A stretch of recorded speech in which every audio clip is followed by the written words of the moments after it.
வருடத்திற்கு ஒரு முறை நள்ளிரவில் பூக்கும் நிஷாகாந்தி எனப்படும் பிரம்ம கமலம் பூ கன்னியாகுமரியில் உள்ள ஜெயக்குமாரின் என்பவரின் வீட்டில் பூத்துள்ளது. இந்த அதிசய பூவை காண பல்வேறு பகுதிகளிலிருந்து ஏராள மக்கள் குவிந்து அவரின் வீட்டிற்கு குவிந்து வருகின்றனர். பொதுவாக இமயமலையில் பூக்கும் இந்த பூவை கடந்த பல வருடத்திற்கு முன்பு ஜெயக்குமார் இமயமலையிலிருந்து எடுத்து வந்து நடவு செய்து பாதுகாத்து வந்துள்ளார். இரவு 12 மணிக்கு பூக்கும் இந்த பூ அதிகாலை வாடிவிடும் என்பதால் இதனை இரவின் ராணி என்றும் மக்கள் அழைக்கின்றனர். நெல்லை மாவட்டம் வள்ளியூரை கலக்கி வரும் சூப்பர் மார்க்கெட் கொள்ளையர்கள் போலீசாருக்கு சிம்ம சொப்பனமாக மாறியுள்ளனர். வணிக வளாகத்தில் உள்ள கடையின் பூட்டை உடைத்து கொள்ளையில் ஈடுபடும் அவர்கள் பல லட்சம் ரூபாய் மதிப்புள்ள செல்போன், இருசக்கர வாகனம், கணினி சம்பந்தப்பட்ட பொருட்களையும் திருடி சென்று விடுகின்றனர். கொள்ளையடிக்கும் கடையில் உள்ள சிசிடிவி கேமராவில் பதிவான காட்சிகளை கொண்ட கணினி ஹாட்ஸ்டிக்கை அவர்கள் எடுத்துச் சென்று விடுவதால் இவர்களை பிடிக்க முடியாமல் போலீசார் திணறி வருகின்றனர். இதனால் இரவில் நேரங்களில் போலீசார் தொடர் ரோந்து பணியில் ஈடுபட வேண்டும் என்றும் வள்ளியூர் பொதுமக்களும் வியாபாரிகளும் வலியுறுத்தியுள்ளனர். பகுஜன் சமாஜ் கட்சியை சேர்ந்த பிரமுகர் ஷிபு என்பவரை மாற்றுக் கட்சியை சேர்ந்த கும்பல் ஒன்று தாக்கியதாக கூறப்படுகிறது. தேர்தல் சமயத்தில் விளவன்கோடு பகுதியில் ஷிபு போட்டியிட்டதற்கு அவர்கள் எதிர்ப்பு தெரிவித்ததே இந்த தாக்குதல் நடத்தப்பட்டதாகவும் கூறப்படுகிறது.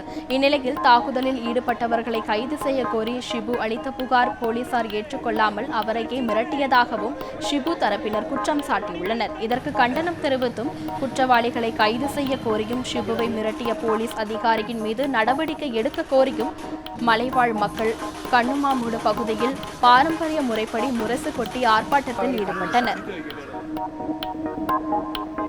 விருதுநகர் மாவட்டம் படிக்காவைத்தன்பட்டியில் இயங்கி வரும் பஞ்சு அரவை மில்லில் மின்கசிவின் காரணமாக தீ விபத்து ஏற்பட்டது. இதில் பல்லாயிரம் ரூபாய் மதிப்புள்ள கழிவு பஞ்சு எரிந்து நாசமானது. தகவல் அறிந்து சம்பவ இடத்திற்கு வந்த தீயணைப்புத் துறையினர் 1 மணி நேரம் போராடி தீயை அணைத்தனர். இச்சம்பவம் தொடர்பாக வழக்கு பதிவு செய்த போலீசார் தீ விபத்திற்கான காரணம் குறித்து விசாரணை நடத்தி வருகின்றனர். திருத்தணி அடுத்த கீழ்முருங்கப்பட்டு பகுதியைச் சேர்ந்த வெங்கடேசன் என்பவரின் மகன் அரவிந்தன் 8ஆம் வகுப்பு படித்து வந்த அரவிந்தன் அதே பகுதியில் உள்ள விவசாய கிணற்றில் குளிக்கச் சென்ற போது எதிர்பாராத விதமாக சேற்றில் சிக்கி பலியானான்.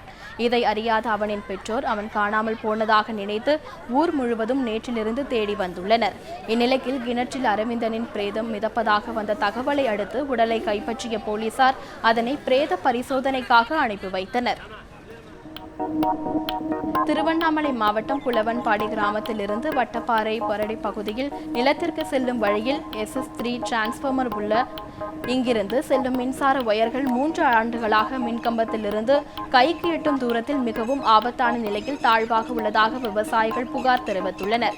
இந்த மின்கம்பியில் உரசி வைக்கோல் ஏற்றிச் சென்ற மாட்டு வண்டி எரிந்து முழுவதும் சாம்பல் ஆகியதை சம்பவத்தை சுட்டிக்காட்டிய விவசாயிகள் உயிர் சேதத்திற்கு முன்பே இதனை உடனடியாக சீர் செய்ய வேண்டும் என்றும் கோரிக்கை விடுத்துள்ளனர்.